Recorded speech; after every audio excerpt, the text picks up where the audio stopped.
Sarap na naman ang kain. Magluluto tayo ngayon ng mais. Ginisang mais. Hello guys. Nagigisa ko ng chicken. Lalahakan ko ng gulay na mais. Yan na guys. Lalaho ko na ang mais.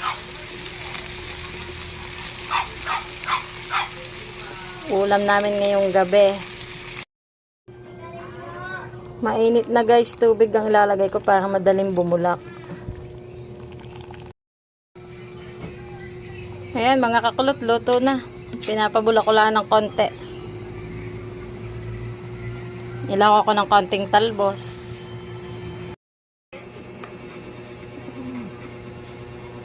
Ayan tayo guys. Gulay na mais.